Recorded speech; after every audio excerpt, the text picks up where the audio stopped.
Yung mga kalahi, binalot na itong malaking bato na ito ng balite. Mayroong kuweba dito na pinaniniwalaan na mayroon daw mga nilalang na nakatira dito. So ano nga ba yung kanina pa yan talaga. So pasensya na kayo, ituloy natin ang vlog ngayon. Maraming tao kasi ang naka-experience na sa lugar na ito na mayroon nga daw ilan silang nakikitang buhok na nakalutang dito. Grabe. Hindi ako makapag-focus. Unang-una pa lang kanina. Oo nga no. Ay oo nga. Yun mga kalay, pansin ninyo, yung bukal niya ng ganun. Kaya tinawag talaga na bukal ito. Legit na yung tubig ay nagmumula sa ilalim. Ibig sabihin, hindi pa natuyuan to kahit minsan. Sa mga oras na to, tanging mga ibon lang at tunog ng mga hayop ang ating maririnig dito. Mga kalahi, kamusta kayong lahat? Nandito tayo ngayon sa isang lugar na pinaniniwalaan nilang misteryoso. Saan nga ba ito? At tara, samahan niyo muna akong libutin ang tinatago ng magsaysay. Bumungad pa lang tayo, isang baliti na ang ating madadaanan dito na tila kakaiba yung hugis niya, no? So mga kalahi, kamusta kayong lahat?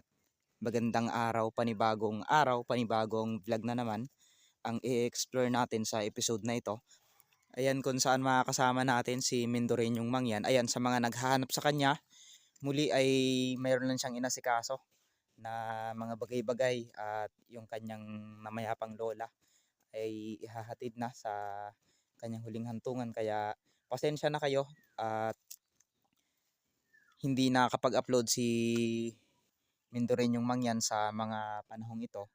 Pero wag po tayong magsawang suportahan siya, no? So yan mga kalahi, nandito ako ngayon sa tinatawag dito sa amin na bukal. So bakit nga ba tinawag na bukal ito? Kung makikita nyo naman, yung tubig na nanggagaling dito ay dito mismo sa bukal. Saan galing yung ano na to? Yung tubig na sa bundok. Yung tubig na yan, simula talaga ako ng pagkabata ko, hindi yan natutuyan, tuloy-tuloy lang ang tubig. Bali, kung makikita nyo yung bahay na yan, yan yung ginawa na para daw sana maging hotel. Kaso hindi natuloy dahil merong tumira dyan, merong mga nagpaparamdam yung bahay na yan. Kaya simulat sa pool talaga wala, hindi nag-operate ang bahay na yan. Mga kalahi, kung makikita nyo nga ang bahay na ito ay isa rin sa napansin ko kanina at itatanong ko rin sana kay Mendoreñong Mangyan bakit ganito na yung itsura ng bahay na to. Noong araw pala ay gusto nilang i-develop ng maganda itong lugar na ito. So balit, yun nga, dahil sa kwento niya, sa kanya na mismo nanggaling dahil taga dito siya. Maraming kwento kasi ang lugar na ito na marami ng buhay ang kinuha at marami ng buhay ang nagbuwis dito. Dito sa Sitio Bukal, Barangay Nicolas, Magsaysay Occidental, Mindoro. At nandito na tayo ngayon sa area na kung saan ay napakaganda at mamamangha ka talaga sa lugar na ito. Ibig sabihin, itong lalim na ito, Walang nakakasisid yan kasi yung mismong bumukian. Kung makikita mo yung bukal na yon, pag ninapin ito, mo sa camera, bumubukal, di ba? Yan yung sinasabi na may kuweba sa ilalim na wala pang nakakapasok. so ibig sabihin, totoo pala yung mga kwento-kwento na marami nang namatay dito sa lugar na ito. Pero kung iisipin mo, paano sila mamamatay dito ay napakalinis at peaceful ng lugar. Di ba napakaliit lang? Tapos yung iba may nalulunod. Minsan umaakyat sa puno, gawa din siguro nung pagka lasing na, umaakyat, nahuhulog, tumatama dun sa bato. So ibig sabihin, Yan, umaakyat wow, sila dyan. grabe mga kalahi, ang taas pala ng inaakyat nila at dito pala sila tumatalon. Yan, pinakatuktok din tumatalon lahat. Natry ko tumalon dun sa pinakababa kaso parang hinuhukay yung alam na lalim kaya pwede kang tumalon dyan. Hindi ka lulutang ka rin mabilis kasi sobrang lalim yan mula dun hanggang dun.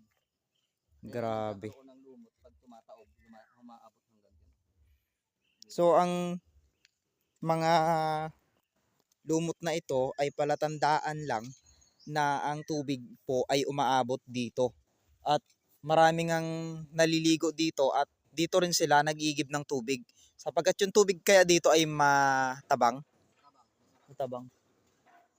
So yun nga mga kalahi, maraming ang mga kwento dito akong nababalitaan at first time ko lang din na puntahan itong lugar na ito at syempre nagpapasalamat ako kay Mendo rin yung mangyan na sinamahan niya tayo dito sa lugar na ito.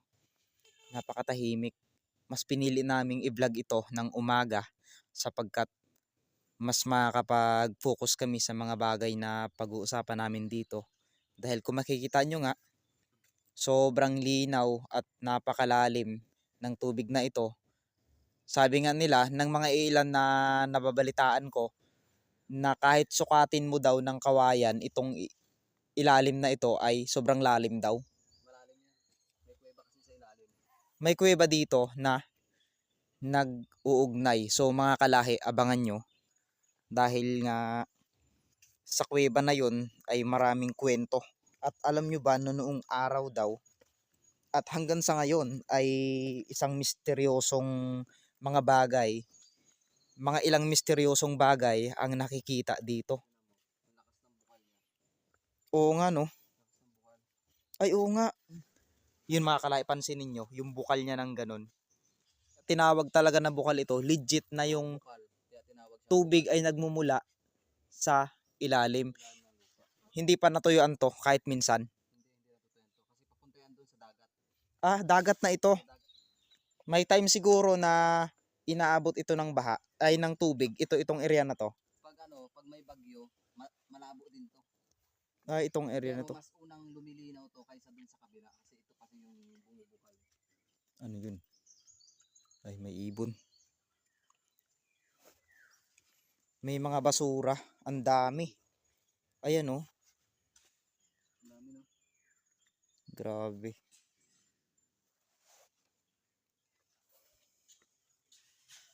Yan yung magandang na-vlog ko sa sunod din sana na malinis to. Yun, dumi no. May nagmamayari ba ng lugar na ito o may nagmamanage? Pero ang nagmamanage dito barangay namin. Ah, barangay. Barangay sila. Ibig sabihin, yung mga nakukuhang pang entrance, kasi yung entrance dito, 10 piso. Bali yung cottage nila ay nasa 200 pesos per cottage. Mga kalahi oh, may mga isda. May isda. Wow. Nanggagaling pa ito sa mismong dagat. Kung iisipin mo, kapag mag-isa ka lang dito sa lugar na ito, lalo't umaga, matsimpuhan mo talaga yung nag-iisa ka lang. Para sa yung may nagmamasid na mga kakaibang elemento na hindi mo masabi kung ano ito. Dahil kung mapapansin nyo nga, napakatahimik ng lugar. Maraming misteryo pa tayong malalaman sa lugar na ito at ngayong araw ay sasamahan tayo ni Mendo rin yung mangyan upang puntahan ang isa rin sa misteryosong butas o mahiwagang butas na kumukonekta dito sa bukal na ito at alamin natin kung ano pang mga ibang kwento at maraming ang nagsasabi na dito ay konektado ang butas na ito sa dagat.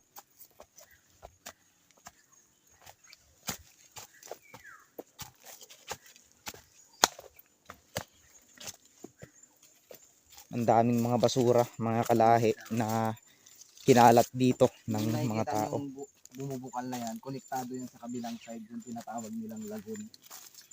Then mismo may makikita kang hipon. Hindi ko lang alam ha kung makikita natin yung malalaking hipon doon. Doon sa mismong lagoon. Oo, may malalaking hipon doon. Pero sabi nung karamihan nung time na pumunta kami doon, sabi wag daw lulusong, baka daw hilahin kasi wala nagtatangkang lumusong doon mismo.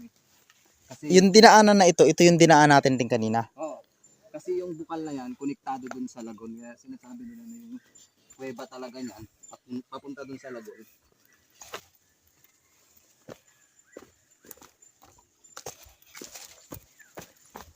Yun. Tayo maglayo, nakatakot mga kalahi. Ito oh, ang lakas ng tubig. Kaya pag lumalalim yung dagat, maalat yan. Ito yung sayang talaga. Hindi na tuloy Kung iisipin, napakaganda itong lugar na ito pero may mga butas-butas na at naging hideout na rin ito ng mga ilang magjowa panigurado. Malamang sa malamang. Malamang. So guys, nandito na tayo kung saan konektado yung bukal na yon dito sa tinatawag na lagoon. Pero yan, hindi siya tourist attraction o tourist spot, hindi katulad ng bukal. Pero may mga ilang tao rin na pinupuntahan itong Meron, pero hindi Laguna na ito. sila pinupuntahan. So ngayon, makikita na natin ng actual at personal yung lagoon na sinasabi na to. Dahil una kong napanood ito sa video ni Mendorinyong Mangyan, medyo na-intriga lang ako na puntahan. Ito, Wala na eh. Nasira na. Malaking kahoy yan mula doon yung bilog niya. sinunog. Sinunog na. Sobrang laki. Sabi tanim daw ng mga Hapon. Napakalaki. Ano yan? Marami kasi ditong mga malalaking ibon. Pagpasok mo pa lang dito. Ayun. Ayun. Malalaking ibon. Ayun. Ay, kalalaki mga... Para dito sila naninirahan. Ibig sabihin, hindi na Ano yun? Ay, kalalaking ibon nga oh. Marami, diba? Ang lalaki. Oh, ibang mga ibon yan. Ay, ibang klase. Mauna ka. Nagkalat sila guys. Lalaki. Para mabigla mo yung laki ng mga ibon. Ayun. Ay, ibang klase. Buti walang nanghuhuli niyan dito. Ay, ibang klase. Parang tikling pero malalaki sa tikling. Lalaki ng mga ibon. Oh. Oh my God. So, papasok na tayo. Ito na ba yung lagoon? Yan na yung lagoon na konektado dun sa bukal. Ay, ang dami. Oh my God. Bakit ang daming ibon dito? Papasok pa lang tayo. Ay, winelcome na tayo ng mga ibon. So ngayon lang nangyari to kasi last time nung pumunta kami, may mga maliliit na ibon na lumilipad tapos may mga nagkalat na paro-paro. Ngayon wala tayong nasalubong na paro-paro. Ang nasalubong namin, Yung Mr. Kalahi, malalaking ibon. malalaking ibon. Uy. Hindi ko alam at hindi ko maipaliwanag kung bakit ganyan kadami yung mga ibon na malalaki. Ayun, oh. Buti hindi hinuhuli ng mga tao. Ay, grabe. Mga kalahi. Papasok ka pa lang dito sa lagoon na ito. Kakaiba na yung kakaiba yung nararamdaman ko dito na hindi ko maipaliwanag. Creepy ang lugar na ito. Kung iisipin mo ay napakasimpleng ano yun? Lalaki, no? Ngayon lang nangyari yan. Ganito kalalaking ibon. Kalalaki nga. Ano yan? Ang dami. Buti walang nanghuhuli sa kanila. Ay, mga kalahi oh. Ngayon lang daw nangyari ito, sabi ni Mendorin yung Mangyan. Sa pagpunta niya dito ay may mga paro-paro nga. Pero first time lang na nangyari na may mga malalaking ibon na tumambay dito sa lugar na ito. Mga kalahi, ano nga bang sign ang nangyari ngayong araw na ito? Ano nga ba yung yun nga, Oras pag pumunta ka dito, malinis to, blue-blue. itong area na to? Ang area na to. Malinis talaga. Hindi mo alam kung saan napupunta yung mga ano na yan, kalat. Mababa siya ngayon. Mababa siya ngayon. Umaabot dito yung tubig pag malalim. Ito ay konektado doon sa tinatawag nating bukal na kung saan ito ay mayroong kuweba dito na pinaniniwalaan na mayroon daw mga nilalang na nakatira dito. So ano nga ba yung kanina pa yan talaga? Sabi po,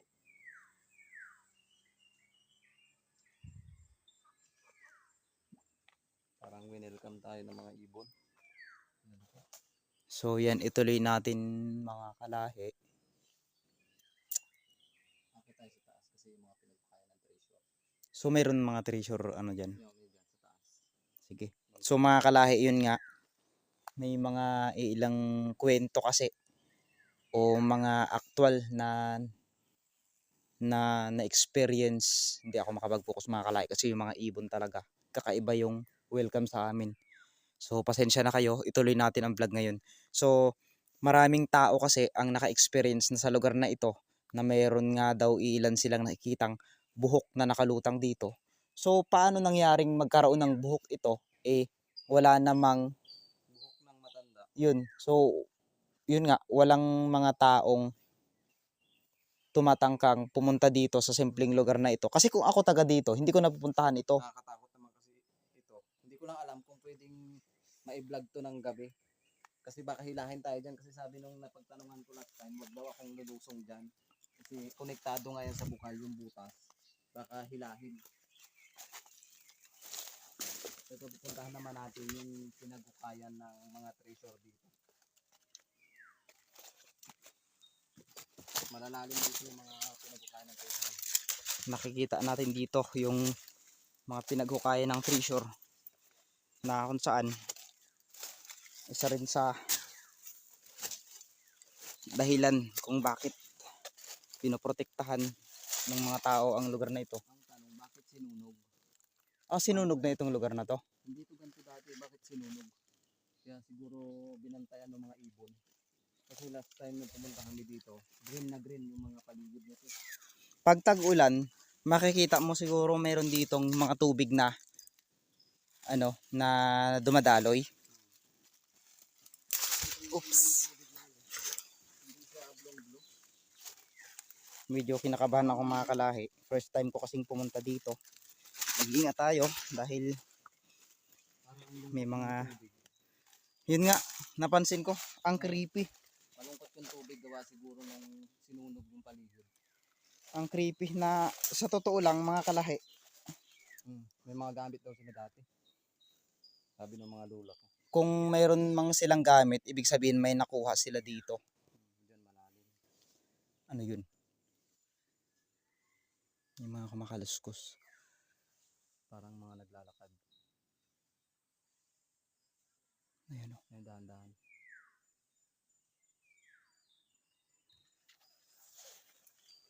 Nawala yung mga ibon. Kaya nga biglang nawala yung mga ibon. So, yun, marami na tayong nararamdaman dito at naririnig. So, si Mendorenyong Mangyan, ano yun? Si Mendorenyong Mangyan ay residente ng Barangay Nicolas at sinamahan niya nga tayo dito sa lugar na ito upang puntahan at ma-explore din ang kakaibang lugar na ito. Siyempre, bago tayo pumunta sa mga ibang lugar tulad na ito ay ano yun? Ay wakwak. Wak-wak. Ano yung aswang? Alam mo ba yung tunog na yan? Yan yung palatandaan. Hindi dugwak. Hindi. Dugwak siya pero yan yung palatandaan na ano daw, may mga demonyo daw na tinatawag, yung ibon na yan. Sa amin yun ha, sa bukid.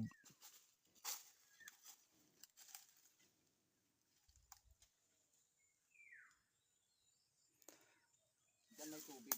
Nakakonektado din yung tubig dyan. May tubig dyan. Meron din. So mag-iingat tayo dahil first time nating pumunta dito. Panigurado ay minamanmanan tayo ng mga elemento.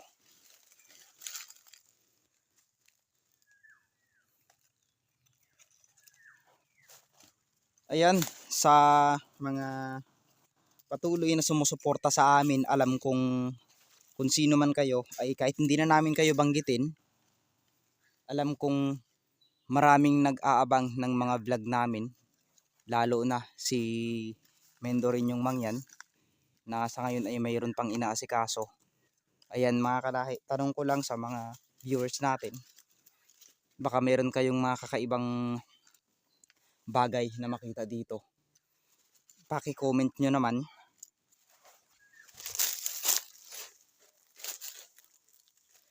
Grabe. Hindi ako makapag-focus. Unang-una pa lang kanina sa pag-vlog natin ay hindi na ako makapag-focus dahil kakaiba nga yung naramdaman ko sa lugar na ito.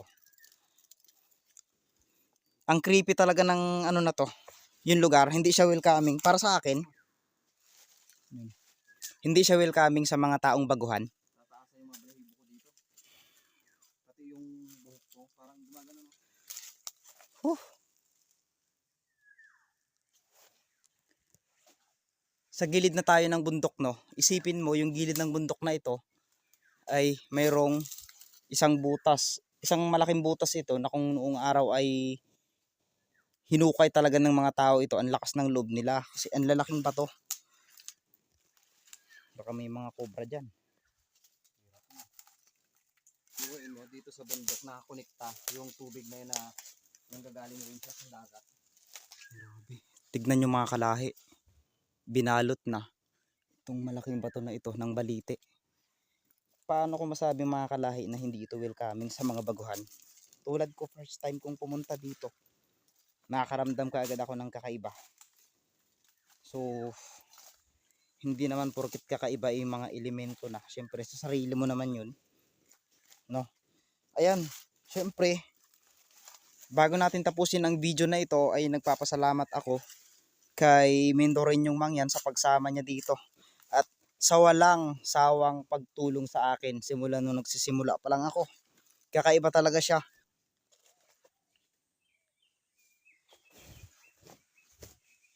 Grabe. Takot dito. Kainit sa pakiramdam. Kaya nga sabi nga, baka daw maraming nagsasabi, nahilukay daw talaga sinadyang hilukay mula dito hanggang dun sa bukal.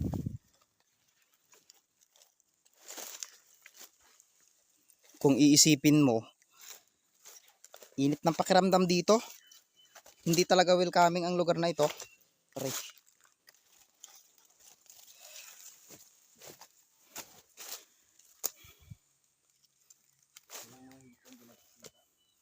May mga hipon dyan. Malaking hipon dito. So, ibig sabihin, nakakonekta nga ito sa dagat.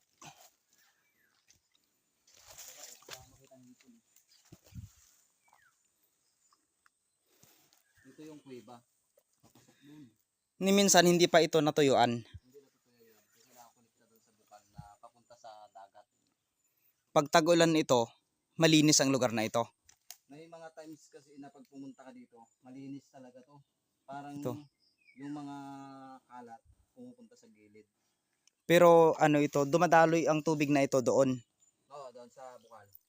Pupunta na yun sa dagat. Pag malalim yung bukal, malalim din ito. Pero pag tinikman mo ngayon yung tubig, paalat siya. Ibig sabihin yan, yung sea level na ito ay naka-level to sa dagat ngayon. Oo, nakalibil siya sa dagat kasi maalat eh. Wala pang ni minsang ano, na tumangkang lumusong dito. Wala pa daw kasi natatakot sila. Yung may pinapagtanungan nga ako din, sabi sa akin, wag daw lumusong kasi wag daw lumusong, baka daw hilahin ako. Kasi yung kuweba, nandyan sa ilalim, papunta doon. Ay ito, Pakita mo yung kuweba dyan, hindi makikita eh. pero malinaw. Malinaw. Ano ito, pag ganun siya. Oo, pag ganyan yung kuweba niyan. Ay, yung kinakatayuan natin ito mga kalahi, ito po ay kuweba.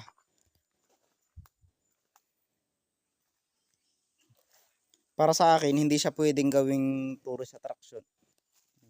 Hindi ito pwedeng gawing tourist attraction o gagawing puntahan ng mga tao dahil hindi siya bagay. No, hindi siya bagay na puntahan dahil nakakatakot, creepy. So yan. Dahil dyan, maraming salamat mga kalahi sa panunood nyo. Sana wag kayong magsawa na suportahan ang aking mga vlog at syempre si Mendoreñong Mangyan na patuloy na tumutulong sa akin. Wala ako sa kinatatayuan ko na ito kung wala ang isang Mendoreñong Mangyan. Grabe. So ngayong araw, napuntahan na natin ang lugar na ito. Hayaan yung ilibot ko pa kayo sa mga kakaibang lugar na matatagpuan pa natin dito sa Mindoro. Yan, shout out sa lahat ng mga patuloy na sumusuporta.